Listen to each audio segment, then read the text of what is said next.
আপনি আপনার স্ত্রীর কাছে বসে আছেন, একটা ফুরফুরে মনে, আনন্দ চিত্তে স্ত্রীর সাথে আলাপ করছেন, তার সাথে আপনি ভাব আদান প্রদান করছেন, আল্লাহর আরশ পর্যন্ত খুশি হয়ে যায়। সুবহানাল্লাহ, আল্লাহর আরশ পর্যন্ত খুশি হয়ে যায়। যতক্ষণ পর্যন্ত আপনি এইভাবে আপনার স্ত্রীর সাথে কথা বলতে থাকেন, স্ত্রীর কাছে বসা থাকেন, আপনার আমলনামার মধ্যে সওয়াব লিখতে থাকে।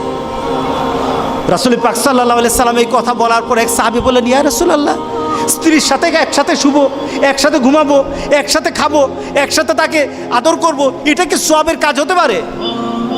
রাসূল পাক সাল্লাল্লাহু আলাইহি সাল্লাম বললেন, আচ্ছা তোমার স্ত্রীকে না নিয়ে তুমি যদি আরেকজন স্ত্রীর কাছে বসে থাকো, আছে কি না? আছে কি না? মজাই লাগে, উনিও খাইবেন, রেডি থাকেন। তুমি অন্য কোনো স্ত্রীর পাশে বসে বসে ফিস ফিস ফিস ফিস করলা, মজাই লাগবে, তবে মনে রেখে দিও তোমার আমলনামার মধ্যে জেনার গুনাহ লেখা হবে। তুমি যতক্ষণ তোমার স্ত্রীর কাছে বসা থাকবে, জান্নাতের দরজাগুলি তোমার জন্য খোলা আরম্ভ হয়ে যাবে। আর যতক্ষণ পর্যন্ত পরস্ত্রীর সাথে বসা থাকবে, ততক্ষণ পর্যন্ত তোমার আমলনামার মধ্যে গুনাহ লেখা হবে কিনা।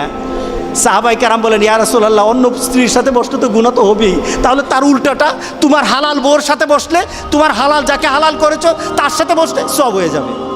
সুবহানাল্লাহ, সুবহানাল্লাহ। চাষটলে বসতে ভাল লাগে, টিভি দেখতে ভাল লাগে, আরেকজনের ভাবিকে ডেকে ডেকে মুখের মধ্যে পানি এনে দেয়, ভাবি কেমন আছেন, বউকে বলো না, বউ তুমি কেমন আছো। শরম লাগে, শরম লাগে। রাসূল পাক সাল্লাল্লাহু আলাইহি সাল্লাম বললেন যে বিয়ের মাধ্যমে স্বামী এবং স্ত্রী, ছেলে এবং মেয়ের যৌনতাকে পবিত্র করা হয়। সুবহানাল্লাহ, সুবহান, কত সুন্দর কথা। স্ত্রীকে হেফাজত করা হয়, এই মেয়েকে সমাজের বিভিন্ন ধরনের খারাপ লুলুপ দৃষ্টি থেকে একটা মেয়েকে বাঁচানো হয়। কারণ একটা মেয়ে যখন একটা ছেলের আন্ডারে হালালভাবে বৈধ হয়ে যায় বিয়ের মাধ্যমে, তখন আর এই মেয়ের দিকে কেউ খারাপ দৃষ্টি দেয় না। কি বলেন? দেয় না। দেখুন ইসলাম কি বলছে, রাসূল পাক সাল্লাল্লাহু আলাইহি ওয়াসাল্লাম কিভাবে ব্যাখ্যা করছেন। রক্ষণাবেক্ষণ হয় মেয়েটাকে রক্ষণাবেক্ষণ করা হয়। কারণ একটা ছেলে যখন একটা মেয়েকে বিয়ে করে, তার চিন্তা চেতনায়, তার ভাবনায় তখন মনে হয় যে এই মেয়েটাকে সকল ধরনের বিপদ আপদ থেকে আমি রক্ষা করব, আমি তার পাশে থাকব, আমি তাকে বিভিন্ন গার্ড দেব, তাকে তার বিপদের সময় আমি কাছে থাকব। কি বলেন? বলে কি না? আপনার স্ত্রীর কাছে যদি কেউ ঘেঁষায়, তখন মেজাজটা গরম হয় কি না? হ্যাঁ, কেন হয়? কারণ সে আপনার হালাল হয়ে গেছে। রাসূল পাক সাল্লাল্লাহু আলাইহি সাল্লাম বললেন, কেউ যদি ঘেঁষতে চায় তোমার মেজাজ গরম হয়ে যায়, তার পিছনে কারণ হলো তুমি তার রক্ষক হয়ে গেছো। ইসলাম একটা মেয়েকে রক্ষণাবেক্ষণের সুযোগ করে দেয় বিয়ের মাধ্যমে। আর ওই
কিন্তু ইসলাম কিন্তু বলে দিয়েছে, যখনই কোনো ছেলে আর মেয়ের মাঝে অবাধে যৌনাচার এবং হারাম পথে চলে যাওয়ার কোনো ধরনের সিমটম তার মধ্যে দেখা যাবে, তখনই তাকে বিয়ে করে দাও, তখনই বাবার কর্তব্য তাকে বিয়ে দিয়ে দাও।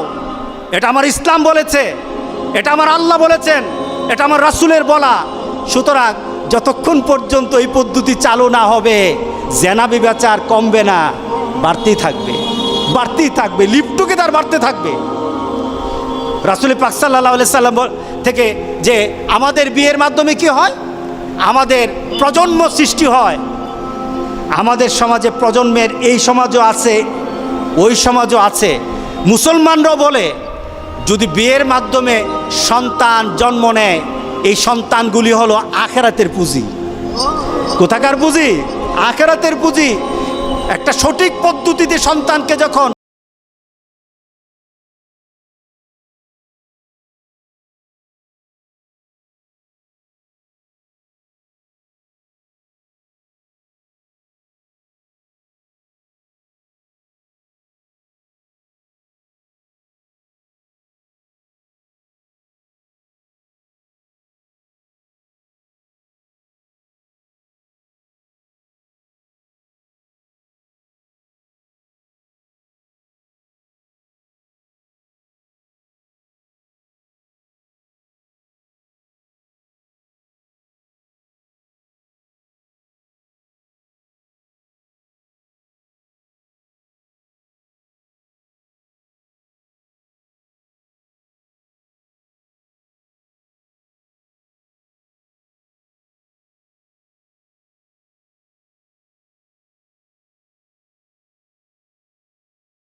তারা রাসূলের সম্মান বৃদ্ধির জন্য তারা ব্যবস্থা করে। জোরে বলেন সুবহানাল্লাহ।